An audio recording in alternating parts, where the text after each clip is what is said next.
આખરે રાજકોટ બેઠક ઉપર કોંગ્રેસે પસંદગીનો કળશ ઢોળ્યો છે પરેશ ધાનાણી ઉપર અને પરસોત્તમ રૂપાલા સામે હવે પરેશ ધાનાણીનો જંગ થવા જઈ રહ્યો છે। પરેશભાઈ આપણી સાથે છે, સીધી તેમની સાથે વાત કરશું। પરેશભાઈ, રાજકોટ બેઠક જે અત્યારે સૌથી વધુ ચર્ચામાં છે, પરસોત્તમ રૂપાલા અને એની સામે હવે પરેશ ધાનાણીનો જંગ, કેવા પ્રકારની ટક્કર રહેશે? ખાસ તો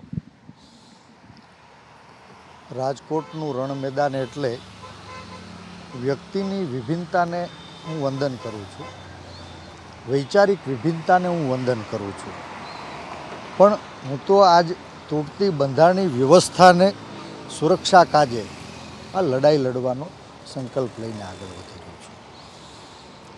સત્તા લાલચુ શાસકોએ જ પાથરી છે હરહંમેશ વર્ગ વિગ્રહની જાળ। હવે 18 વર્ણની આશાઓ ઉપર હું ઉજાસનો દીપ પ્રગટાવવા આવી રહ્યો છું।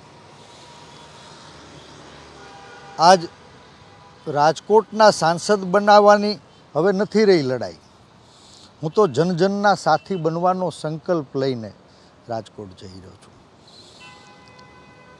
આજે લોકો દ્વારા લોકો માટે લોકો વતી ચાલતી આ લોકશાહીના હવનમાં હાડકાં નાખનારી અસુરી શક્તિઓને સબક શીખવાડવા હું રાજકોટ જઈ રહ્યો છું।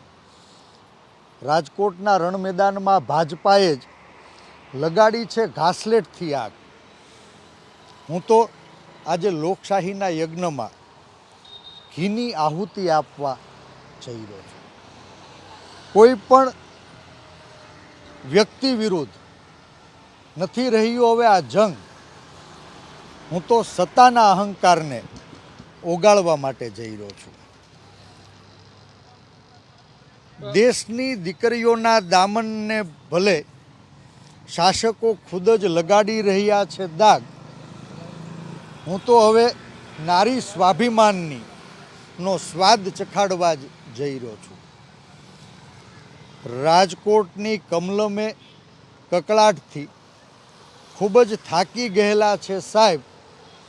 હવે અમરેલીના પોતિકા ઘરે હું તો પાછો લેવા જઈ રહ્યો છું।